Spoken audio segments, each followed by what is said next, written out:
Hello everyone, good morning to all of you and welcome to Logic Pathshala. So आज की इस video में हम करेंगे वीकली करंट अफेयर्स। सो आपका 13 टू 19 दिसंबर के जो भी इंपॉर्टेंट करंट अफेयर्स हैं वो यहाँ पर कवर अप करेंगे। सो वीकली आप लोगों को करंट अफेयर्स मिलता है, आप अपना रिविजन करें, आंसर्स आप लोग खुद लगाएं, बाद में आंसर्स को चेकआउट करें ताकि करंट अफेयर्स आप लोगों के स्ट्रॉन्ग जो हैं वो बनते रहें। इसका PDF आप लोगों को मेरे टेलीग्राम ग्रुप से मिल जाएगा। अगर आपको ज्वाइन करना हो तो आपको कॉमेंट्स बॉक्स में एंड डिस्क्रिप्शन बॉक्स में दोनों में उसका लिंक मिल जाएगा। सो जल्दी से जाएं, ज्वाइन करें। एंड देखिए, मैंने आपको ईयरली जो वीडियो है करंट अफेयर्स की वो भी कराना शुरू कर दिया है एंड वीकली हम लोग हर बार करते हैं। एंड कुछ इंपॉर्टेंट ट्रिक्स भी आप लोगों को मेरे चैनल्स पे मिलेंगी रिगार्डिंग टू करंट अफेयर्स, ठीक है। एंड देखो, बहुत ही आप लोग इतने अच्छे कॉमेंट्स लेते हो, तो मैं जो भी अच्छे अच्छे कॉमेंट्स हुआ करेंगे आप लोगों के जो मुझे बेस्ट लगते हैं वो मैं यहाँ पे ऐड ऑन किया करूँगी। So thank you for your love and support for my channel. And इसी तरीके से आप लोग आगे भी कंटिन्यू अपने लव एंड सपोर्ट को यहाँ पे बनाए रखें। सो चले फिर बिना देरी से अब हम वीडियो को शुरू करते हैं। So first question is, Iran ने किस देश के साथ पहले रेलवे लिंक का उद्घाटन किया है? सो कौन सी कंट्री है? अपना आंसर लगाएं पहले, फिर आंसर को चेकआउट करें। सो यहाँ पर करेक्ट आंसर जो है वो है अफगानिस्तान। सो देखिए, इससे क्या होगा कि ईरान और अफ़गानिस्तान के बीच में जो ट्रेड है, जो भाई बहुत सारी ट्रांसपोर्ट फैसिलिटी है ना, यानी हिंदी में बोले तो परिवहन सुविधा, वो जो है वो यहाँ पर बढ़ेगी और ज़्यादा से ज़्यादा दोनों देशों के बीच में रिलेशंस भी अच्छे हो पाएंगे। सो ईरान ने किस देश के साथ किया है आपको ये याद रखना है। सो आंसर हो जाएगा अफ़गानिस्तान, ठीक है। अब चलो दोनों की बात कर लेते हैं, ईरान की बात कर लेते हैं सबसे पहले, ठीक है। ईरान की अगर हम बात करें तो कैपिटल ईरान की क्या है? तेहरान ईरान की कैपिटल है। एंड यहाँ पे जो करेंसी चलती है वो रियाल चलती है, ठीक है। एंड हसन रूहानी जो है वो यहाँ के क्या है? प्रेसिडेंट है। इसके बाद बात कर लेते हैं हम लोग किसकी? अफ़गानिस्तान की, जी हाँ।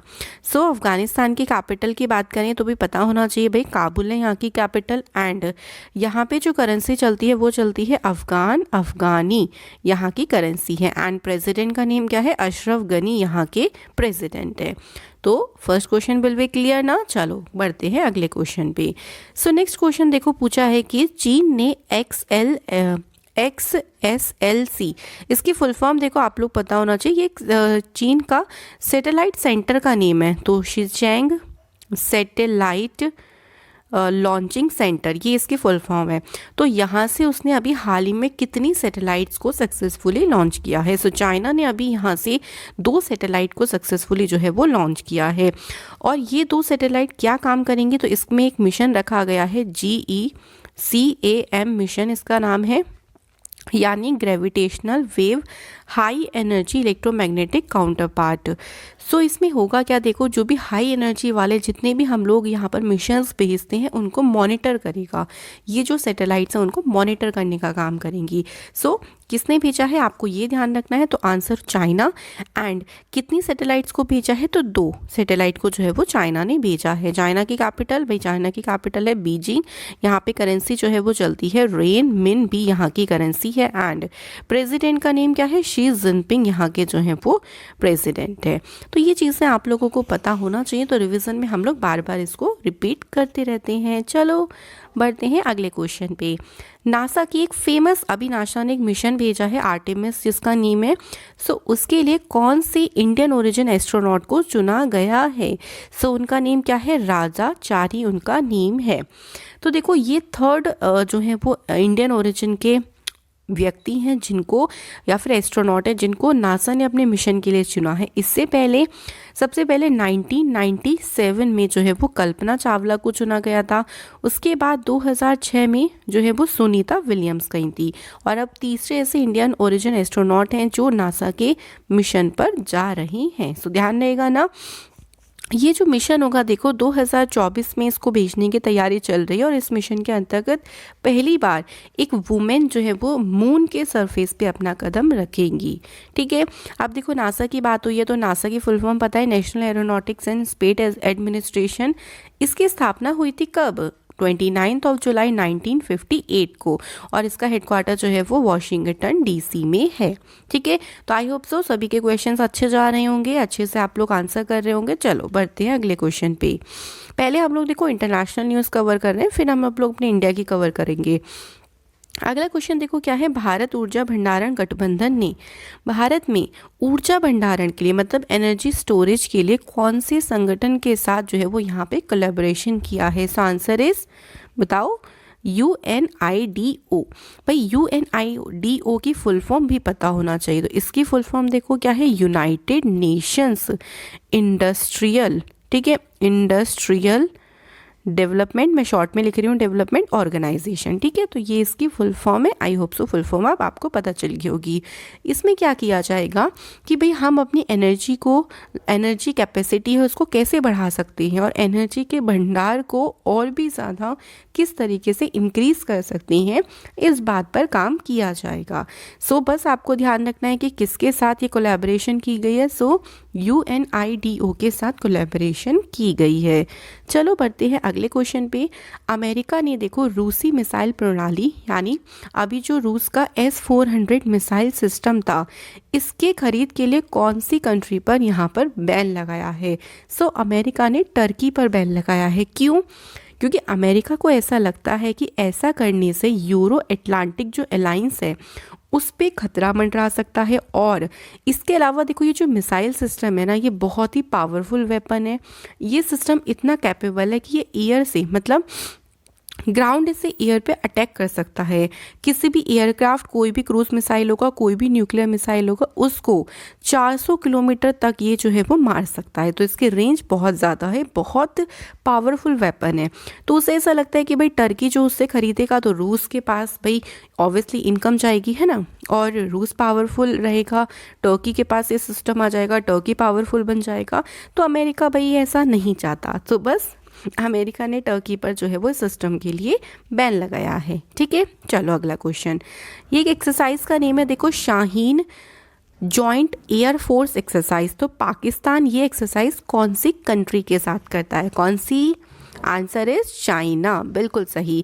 सो इस बार देखो इसका 9th एडिशन हुआ था, बिल्कुल अच्छे से ध्यान रखना। और ये एक्सरसाइज शुरू हुई थी 2011 में।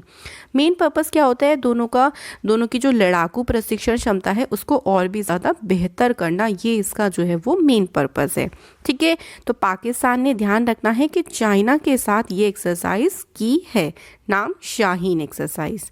क्लियर है? चलो अगला क्वेश्चन देखो है, कौन सा ऐसा संगठन है जिसने बंग बंधु शेख मुजीब जो ये पुरस्कार है इसको लॉन्च करने की घोषणा करी है? तो जल्दी से वीडियो पॉज करके अपना आंसर लगाएं। आंसर होगा यहाँ पर UNESCO. UNESCO full form United Nations Educational Scientific and Cultural Organization, पता होना चाहिए। तो देखो ये जो भाई अवार्ड दिया जाएगा, ये दिया जाएगा क्रिएटिव इकोनॉमी की फील्ड में, जिसके हिंदी में हम लोग क्या बोलते हैं? रचनात्मक अर्थव्यवस्था। इस फील्ड में ये अवार्ड जो है वो दिया जाएगा और इसकी शुरुआत यूनेस्को ने की है, ध्यान रखिएगा। यूनेस्को की 1945 में स्थापना हुई थी एंड यूनेस्को का हेडक्वार्टर जो है वो पेरिस में है।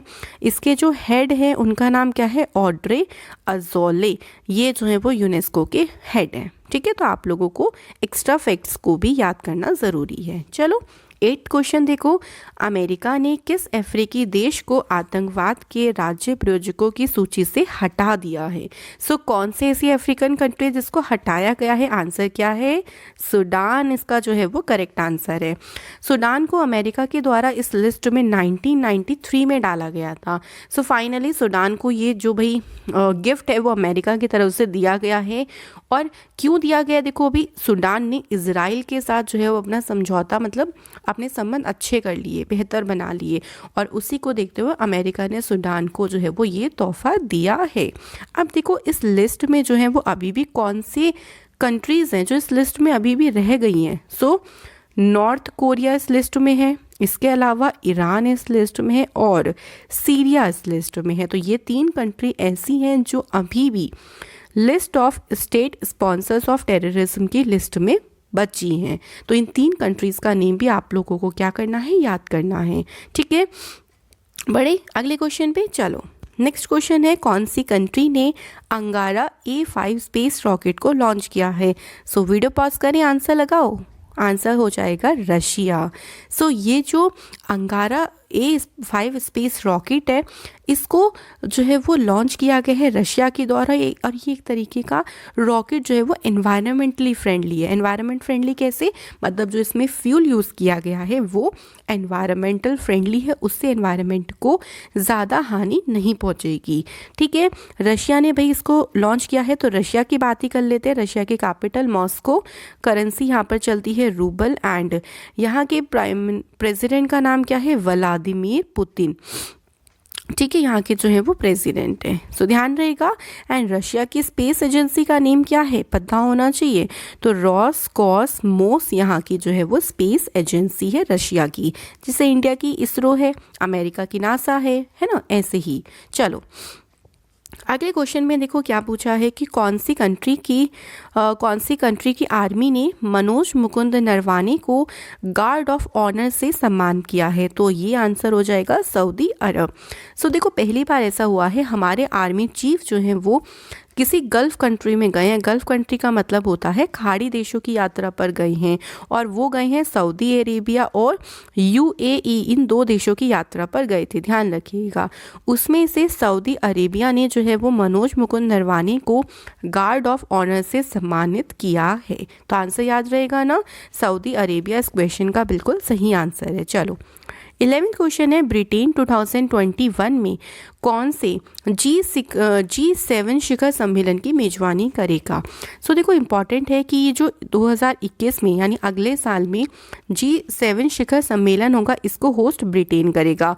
फर्स्ट चीज़ तो आप लोगों को यहाँ से क्लियर हो जाएगी। ठीक है, इसके बाद अब कौन सा समिट होगा, सो कौन से नंबर का, 47वें नंबर का। इसके अलावा देखो क्या क्या याद रखना है कि जो 46वां समिट हुआ था वो हुआ था 2020 में, और इसे यूएसए ने होस्ट किया था। ठीक है, 47 वाला तो यही हो गया है ना, और 48 वाला जो होगा वो होगा 2022 में। इसे होस्ट कौन करेगा, सो 2022 वाले को जो है वो होस्ट करेगा जर्मनी। ठीक है, ध्यान रखिएगा। इसके बाद 49वां समिट जो होगा वो 2023 में होगा, इसे होस्ट कौन करेगा, जापान इसे होस्ट करेगा। तो इसका स्क्रीनशॉट ले लो ताकि आप लोगों को ये सारे समिट जो हैं वो ध्यान रहें। ठीक है, अगला question very very important question, हाल ही में कौन सी देश ने भारत को मुद्रा हेरफेर वॉच लिस्ट में रखा है। सो अमेरिका ने ऐसा किया है, भारत को रखा है मुद्रा हेरफेर वॉच लिस्ट में, कि अमेरिका को ऐसा लगता है कि हमारी जो इंडिया है वो करेंसी का हेरफेर कर रही है, मैनिपुलेशन कर रही है ना। तो इंडिया को देखो 2018 में इस लिस्ट में डाला गया था, एंड उसके बाद 2019 में इस लिस्ट से बाहर कर दिया गया था, मतलब फ्री कर दिया था। लेकिन अगेन 2020 में फिर से जो है वो इंडिया को इस लिस्ट में डाला गया है, क्योंकि अमेरिका को ऐसा लगता है, अमेरिका के द्वारा एक एक्ट बनाया गया था जिसका नेम क्या है, trade facilitation and trade enforcement act. ठीक है, ये एक्ट बनाया गया था 2015 में। इसके अकॉर्डिंग क्या होता है कि अमेरिका नज़र रखता है, जो कंट्री उसके साथ व्यापार करती है ना, उनके ऊपर नज़र रखता है कि भाई ये गड़बड़ी तो नहीं कर रहे हैं, है ना। और अगर गड़बड़ी करते हैं तो उन्हें 2 साल का टाइम दिया जाता है कि भैया सही कर लो गड़बड़ी, वरना मैनिपुलेटर आपको घोषित कर दिया जाएगा। ठीक है, सो इंडिया को इसमें किया है और अमेरिका ने किया है, सो आपको ध्यान रखना है। नेक्स्ट क्वेश्चन देखो क्या है, किस देश पर 2 साल के लिए ओलंपिक खेलने का प्रतिबंध लगा है। सो आंसर क्या हो जाएगा, रशिया। अब क्यों रशिया पर बैन लगाया गया है, क्योंकि रशिया ने रशिया के खिलाड़ी जो है वो डोपिंग के मामले में पाए गए हैं, एंड रशिया पर आरोप लगा है कि उसने इस मामले को दबाया है, मतलब उसने इस मामले को बताया नहीं है। ठीक है, तो इसीलिए रशिया को 2 साल के लिए बैन कर दिया। रशिया बात हम कर चुके हैं ना डिटेल में, अब आगे बढ़ते हैं। 14 क्वेश्चन है, संविधान के ब्रेल संस्करण का अनावरण जो है वो कहाँ पे किया गया है। सो आंसर क्या हो जाएगा, मुंबई। ठीक है, मुंबई, यहाँ पे एक ऑप्शन रह गया बट आप लोग मुंबई ध्यान रखिएगा। इसका जो अनावरण किया है वो महाराष्ट्र के जो सोशल जस्टिस मिनिस्टर है, नाम क्या है सोशल जस्टिस मिनिस्टर का, धनंजय मुंडा। ठीक है, तो धनंजय मुंडा के द्वारा इसका जो है वो अनावरण किया गया है। अगर हम देखो इंडियन कॉन्स्टिट्यूशन की बात करें, वैसे देखो ब्रेल वर्जन का मतलब होता है जो ब्लाइंड वगैरह होते हैं ना, वो क्या करते हैं, टच कर करके पढ़ते हैं, एंड उसको ब्रेल वर्जन बोला जाता है। ठीक है, उन्हीं के लिए इसको लॉन्च किया है। अगर हम इंडियन कॉन्स्टिट्यूशन की बात करें तो देखो 26 नवंबर 1949 को ये क्या हुआ था, मतलब इसको पारित किया गया था, ठीक है, मतलब इसको अडॉप्ट किया गया था, ठीक है। एंड ये पारित कब हुआ था, मतलब ये फोर्स में मतलब लागू कब से होना शुरू हो गया था, तो 26 जनवरी 1950 को, जिस दिन से हम अपना रिपब्लिक डे यानी गणतंत्र दिवस जो है वो सेलिब्रेट करती हैं। तो ध्यान रखिएगा, छोटी छोटी सी इन्फॉर्मेशन है जो मैं साथ ही साथ आपको देती रहती हूँ, है ना। देखो 15 क्वेश्चन क्या है कि बिहार के कौन से शहर में पहला प्रवासी पक्षी महोत्सव आयोजित किया गया है। सो कौन सा शहर है, आंसर हो जाएगा भागलपुर। वीडियो पॉज करके देखो, आंसर जरूर लगाया करो। एंड जो भी आपको वीडियो में पसंद आए करे वो कमेंट्स करके मुझे ज़रूर बताया करो, ठीक है। अब देखो इसमें होगा क्या, तो देखो जो प्रवासी पक्षी होते हैं, मतलब जो माइग्रेटरी बर्ड्स होती है, जो कहीं दूर से उड़ उड़ के आ जाते हैं स्टेट में, उनके जो है नंबर्स को, उनकी संख्या को और भी ज़्यादा बढ़ाना, ये जो है वो इसका मेन पर्पस है। तो बिहार की बात हुई है तो कैपिटल है पटना, सीएम का नाम नीतीश कुमार, एंड यहाँ के गवर्नर कौन है, फागू चौहान। ध्यान रखिएगा, ठीक है। चलो थोड़ा सा फास्ट चल रहे हैं बिकॉज हम लोग यहाँ पे रिवीजन भी कर रहे हैं, थोड़ी थोड़ी डिटेल्स भी पढ़ रहे हैं, ठीक है। नेक्स्ट देखो क्या है, ह्यूमन फ्रीडम इंडेक्स 2020 में इंडिया की रैंक क्या है। चलो बताओ, वीडियो पॉज करो, आंसर हो जाएगा 111, यानी 111th रैंक है भारत की 2020 में। 2019 में भारत की रैंक थी 94, सो और भी ज़्यादा इसमें भारत की रैंक गिर गई है। इसमें देखा जाता है, देखो कि भाई आप लोग कितना अपने देश में फ्रीडम है, आपके देश में है ना, ह्यूमन को फ्रीडम मिलती है। सो इन सारी चीज़ों को देख के एक इंडेक्स बनाई जाती है, और इस इंडेक्स में इस बार फर्स्ट पोजीशन किसकी रही है, न्यूजीलैंड की, एंड इसमें लास्ट पोजीशन किसकी रही है, सीरिया की। तो ये 2-3 चीज़ें आप लोग एक्स्ट्रा इन्फॉर्मेशन में ध्यान रखना। 17 क्वेश्चन है कि हाल ही में किस कैरिबियाई देश ने अपनी दोहरी मुद्रा प्रणाली को समाप्त करने की घोषणा करी है। सो आंसर है क्यूबा। क्यूबा छोटी सी कंट्री है, कैरिबियन कंट्री है। सो यहाँ पे ना 2 करेंसी चलती हैं। एक करेंसी चलती है जो लोकल्स के लिए चलती है, जो है क्यूबन पेसो, ठीक है। ये करेंसी वहाँ के जो लोकल्स हैं, मतलब स्थायी निवासी, वो लोग यूज़ करते हैं, और जो वहाँ पे फॉरेनर्स हैं, मतलब जो बाहर से आते हैं, वो यूज़ करते हैं कन्वर्टेबल क्यूबन पेसो। तो ये 2 करेंसी चलती हैं वहाँ पे, बट उनकी गवर्नमेंट ने घोषणा करी है कि हम इन दोनों करेंसी को समाप्त करके एक ही करेंसी अपने यहाँ पे यूज़ करेंगे। सो क्यूबा इज दी जो है वो करेक्ट आंसर हो जाएगा। अगला क्वेश्चन है, देखो CMS यानी कम्युनिकेशन सैटेलाइट 01, इसको कौन लॉन्च करेगा। तो इसे लॉन्च करेगा भैया हमारा ही देश, यानी इसरो इसे लॉन्च करेगा, ठीक है। ये जो सैटेलाइट है ये रिप्लेसमेंट है किसकी, GSAT-12 की। तो भैया ये ध्यान रखना, पूछ सकते हैं कि ये सैटेलाइट रिप्लेसमेंट किसकी है, मतलब किसकी जगह पर इसको लॉन्च किया जा रहा है, ठीक है। अब चलो इसरो की बात कर लेते हैं छोटी सी। Full form Indian Space Research Organisation, इसकी स्थापना कब हुई थी, 15 अगस्त 1969। हेडक्वार्टर बेंगलुरु में है, और डायरेक्टर का नाम क्या है, के सिवान, इसरो के जो है वो डायरेक्टर हैं, ठीक है। चलो अगले क्वेश्चन पे, भारत के किस राज्य ने सर्वे ऑफ इंडिया के साथ जो है वो एक MOU पे हस्ताक्षर करे हैं। सो इंडिया की न्यूज़ शुरू हो गई है, देखो तो कौन से ऐसे स्टेट ने करे, आंसर हो जाएगा आंध्र प्रदेश। ये सबसे बड़ा अभी तक का बिगेस्ट लैंड सर्वे होगा, अराउंड इसमें 5000 जो विलेजेस हैं, उस फर्स्ट फेज़ में जो है वो इतने विलेजेस को यहाँ पर कवर अप किया जाएगा। तो देखा जाएगा अभी कौन सी जो भूमि है वो स्टेट गवर्नमेंट के पास है, कौन सी भूमि जो है वो सेंट्रल गवर्नमेंट के पास से। सो ये सारी चीज़ों का सर्वे किया जाएगा। सो करेक्ट आंसर जो हो जाएगा वो है आंध्र प्रदेश। आंध्र प्रदेश के देखो 3 कैपिटल है। फर्स्ट कैपिटल जो है वो है अमरावती, सेकंड कैपिटल जो है वो है विशाखापट्टनम, एंड थर्ड कैपिटल जो है वो है कुर्नूल। यहाँ पे 3 कैपिटल है, ध्यान रखना। इसके अलावा CM का नेम क्या है, YS Jagan Mohan Reddy, and governor का नाम है विश्वभूषण हरिचंदन। सो ये इंपॉर्टेंट क्वेश्चन होगा क्योंकि अभी तक का सबसे बड़ा सर्वे होगा जो कि आंध्र प्रदेश ने इसके लिए साइन किया है। नेक्स्ट क्वेश्चन है कि कौन सा ऐसा भारत का नॉर्थ ईस्ट वाला रीजन है जहां पर फर्स्ट ह्यूमन मिल्क बैंक जो है वो खोला गया है। सो सिटी का नेम बताना है। सो सिटी का नेम क्या है जहां पे इस बैंक को जो है वो खोला गया है। सो करेक्ट आंसर क्या हो जाएगा, गुवाहाटी। और गुवाहाटी कौन से स्टेट में है, सो ये जो स्टेट है वो है असम, है ना। स्टेट का नेम भी पूछ सकते हैं, कभी कभी ऐसा होता है, एंड सिटी का नेम भी पूछ सकते हैं। सो दोनों ध्यान रखना। ये जो हॉस्पिटल होगा ये पहला हॉस्पिटल नहीं है इंडिया का 15th हॉस्पिटल है, ठीक है। इससे पहले जो सबसे पहला मिल्क बैंक ओपन किया गया था वो सियोन हॉस्पिटल में ओपन किया गया था, जो कि मुंबई में है 1989 में। लेकिन अगर आपसे नॉर्थ ईस्ट वाले इलाकों से पूछा जाएगा तो वहाँ पे पहला बैंक है, तो इसलिए आप लोगों को कंफ्यूज नहीं होना, ठीक है। अब देखो इसमें होगा क्या, इसका मेन पर्पस होगा जो न्यू बॉर्न बेबीज होते हैं उनके लिए इनफ मिल्क जो है वो प्रोवाइड करना, है ना। तो उसके लिए यहाँ पर क्या किया जाएगा, जो भी ऐसी वुमेन्स है जो अपना जो मिल्क है वो डोनेट करना चाहती हैं, तो वो यहाँ पर उनको जो मिल्क है वो इकट्ठा किया जाएगा, उसको पेस्टराइड भी किया जाएगा ताकि वो सेफ़ रहे, उनसे कोई इन्फेक्शन ना हो बेबीज़ को। सो यहाँ पे उनको पेस्टराइड करके स्टोर किया जाएगा। सो उसके लिए ही ये ह्यूमन मिल्क बैंक गुवाहाटी में जो है वो अभी हाल ही में ओपन किया गया है, ठीक है। नेक्स्ट देखो 22 क्वेश्चन क्या है कि आरबीआई ने कहाँ पर अपना ऑटोमेटिक बैंक प्रोसेसिंग सेंटर को जो है वो सेटअप किया है। सो कौन सी सिटी में इसे सेटअप किया गया है, आंसर क्या हो जाएगा, जयपुर।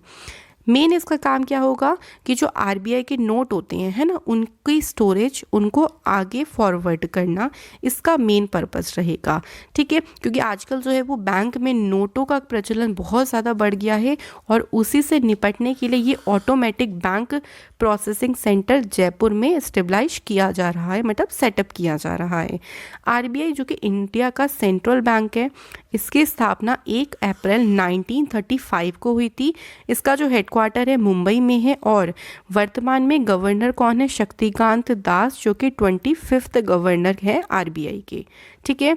अगला क्वेश्चन है बीएसई यानी बॉम्बे स्टॉक एक्सचेंज के द्वारा अभी हाल ही में ई कृषि स्पोर्ट मार्केट प्लेटफॉर्म लॉन्च किया गया है, बट उसका नेम क्या है। सो उसका नेम है बीम। बीम की फुल फॉर्म क्या है, देखो बीएसई ई एग्रीकल्चर मार्केट लिमिटेड, ये इसकी फुल फॉर्म है। इसका मेन पर्पस क्या होगा, जो भारत का कृषि बाजार है वहाँ पे प्रतिस्पर्धा को बढ़ाना, मतलब और भी ज़्यादा एनहेंस करना, यहाँ पर जो फार्मर्स हैं उनकी मदद करना कि वो अपनी फसल को किसी भी दूसरे राज्य में जाकर बेच सकते हैं, उनकी नीलामी कर सकते हैं। सो वो अपने हिसाब से अपनी उपज का मूल्य को सेट कर सकते हैं और उसी के आधार पर उसको बेच सकते हैं, ठीक है। तो ये बीम उसके लिए जो है वो ये प्लेटफॉर्म लॉन्च किया गया है। सो बीएसई यानी बॉम्बे स्टॉक एक्सचेंज की बात करते हैं तो एशिया का पहला स्टॉक एक्सचेंज है ये। 1875 में इसकी स्थापना हुई थी। हेडक्वार्टर इसका कहाँ पे है, मुंबई में, ठीक है, ध्यान रखिएगा, ठीक है। इसके बारे में पूछ सकते हैं, कभी कभी हो जाता है। अगला क्वेश्चन है 24, ओला किस राज्य में दुनिया की सबसे बड़ी स्कूटर फैक्ट्री को खोलेगा। तो कौन से राज्य में खोलेगा, आंसर क्या है, तमिलनाडु। तमिलनाडु में ये खोला जाएगा और इसमें लगभग 10,000 लोगों को एम्प्लॉयमेंट भी मिलेगा। इससे क्या होगा, इंडिया में जो इलेक्ट्रिक व्हीकल्स है उसको यहाँ पर ज़्यादा से ज़्यादा बढ़ावा दिया जाएगा, ठीक है। और खाली इंडिया में नहीं इसको बेचा जाएगा, बाहर भी जो है वो इलेक्ट्रिक व्हीकल जो है वो एक्सपोर्ट किए जाएंगे। तो उसके लिए तमिलनाडु में सबसे बड़ा दुनिया का स्कूटर फैक्ट्री जो है वो खोली जाएगी। तमिलनाडु स्टेट की कैपिटल क्या है, चेन्नई। सीएम का नेम है के पलानीस्वामी और गवर्नर का नेम क्या है, बनवारी लाल पुरोहित। तमिलनाडु के जो हैं वो गवर्नर हैं, ठीक है। नेक्स्ट क्वेश्चन देखो 25, इसरो ने अंतरिक्ष स्थिति जागरूकता के लिए एक केंद्र स्थापित किया और इसका नेम क्या है। तो इसका नेम है नेत्रा। नेत्रा की देखो फुल फॉर्म भी पता होना चाहिए, एग्जामिनर पूछ सकता है कि इसकी फुल फॉर्म है network for space object tracking and analysis, ठीक है, ये इसकी फुल फॉर्म है। अब नाम से ही पता चल जाएगा, एनालिसिस और ट्रैकिंग मतलब क्या करेगा, जो भी हम लोग स्पेस में हमारे एसेट होते हैं, ऑब्जेक्ट्स होते हैं, उनको ट्रैक करेगा, उनको मॉनिटर करेगा, है ना, और उनको क्या करेगा, एक तरीके से सारी चीज़ें हमें स्पेस के बारे में पता चलती रहेंगी। उसके लिए इस आप कह लो कि इस सेंटर को, जिसका नेम है नेत्रा, इसको इसरो के द्वारा जो है वो लॉन्च किया गया है। सो इसरो के बारे में बात कर चुके हैं, नेक्स्ट क्वेश्चन पे चलते हैं। किस राज्य ने निशुल्क फसल बीमा योजना शुरू करी है? सो ये शुरू करी है आंध्र प्रदेश ने। सो आंध्र प्रदेश के गवर्नमेंट ने क्या किया है कि पहले क्या होता था, अगर आपको इंश्योरेंस लेना होता था क्रॉप का, तो अपनी फसल को आपको अपनी फसल का थोड़ा सा हिस्सा देना पड़ता था। बट इस नई स्कीम से क्या होगा, आपको अपनी फसल का हिस्सा नहीं देना पड़ेगा और आपको फ्री में ही अपनी क्रॉप का इंश्योरेंस मिल जाएगा। सो आंध्र प्रदेश के गवर्नमेंट ने इसको शुरू किया है। अगला क्वेश्चन है, जम्मू कश्मीर में किस नदी पर दुनिया का सबसे ऊंचा रेल पुल बनने जा रहा है? तो ये बनने जा रहा है चेनाब रिवर पर। दुनिया का सबसे बड़ा होगा, लगभग माना जा रहा है कि 2021 तक बनकर तैयार हो जाएगा। ये ब्रिज क्या काम करेगा, जो कश्मीर वैली है उसको पूरी इंडिया के साथ जोड़ने का काम करेगा। लगभग इसकी ऊंचाई की बात करते हैं तो 359 मीटर की हाइट पर ये जो ब्रिज है वो बनाया जाएगा। इस ब्रिज को फिनलैंड और जर्मनी की जो कंपनी है उन्होंने डिज़ाइन किया है। सो आपको ये ध्यान रखना है कि बनेगा कहाँ पे, जम्मू कश्मीर में। कौन सी रिवर पर बनेगा? चेनाब रिवर पर बनेगा। ठीक है, ये दो चीज़ें ध्यान रखनी है। अगला क्वेश्चन है कि जो एशियन गेम 2030 के हैं, इसे होस्ट कौन करेगा? सो कतर इसे होस्ट करेगा। पहले रियाद इसे होस्ट करने वाला था, बट अब रियाद जो है वो 2034 वाले होस्ट करेगा एशियन गेम, और कतर 2030 वाले होस्ट करेगा। अगला क्वेश्चन है कि डाक विभाग और भारतीय डाक भुगतान बैंक के द्वारा एक एप्लीकेशन को लॉन्च किया गया है, इसका नेम क्या है? सो इस एप्लीकेशन का नेम है डाक पे। इस एप्लीकेशन को लॉन्च किसने किया है? तो जो हमारे कम्युनिकेशन मिनिस्टर हैं रवि शंकर प्रसाद, उनके द्वारा ये एप्लीकेशन लॉन्च की गई है। सो अब आप लोग जो डाक, हमारा जो पोस्टल डिपार्टमेंट है वो भी धीरे धीरे डिजिटल होता जा रहा है। सो आप यहाँ से इजीली ट्रांजैक्शन कर सकते हो, कोई भी आपको पोस्टल जो प्रोडक्ट्स होते हैं उनकी ऑनलाइन एक्सेस ले सकते हो। सो उसके लिए डाक पे एक एप्लीकेशन को लॉन्च किया गया है। ठीक है, अब आगे बढ़ते हैं लास्ट क्वेश्चन पे। लास्ट क्वेश्चन देखो क्या है कि जो उड़ीसा पुरुष हॉकी विश्व कप 2023 में होने वाला है, इसका कौन सा वर्जन जो है वो लॉन्च किया जाएगा? सो इस बार इसका 15th एडिशन जो है वो लॉन्च किया जाएगा, और ये होगा कहाँ पे? भुवनेश्वर और राउरकेला में। यानी कौन सी स्टेट की बात हुई है? तो स्टेट हमारी कौन सी हो जाएगी? उड़ीसा। तो इस स्टेट में जो है वो ये शुरू, मतलब ये किया जाएगा, 2023 में होंगे। सो आज हमने वीकली करंट अफेयर्स के अपने 30 क्वेश्चंस कंप्लीट कर लिए हैं। सो इनका रिवीजन करते रहें, एंड रेगुलर भी आप लोग इसको जो है वो क्विज़ेस को सॉल्व कर सकते हैं। वीडियो का PDF आपको टेलीग्राम ग्रुप से मिल जाएगा, तो उसे आप ज्वाइन कर सकते हैं। सो चलिए मिलेंगे नेक्स्ट वीडियो में। Thank you for watching this video.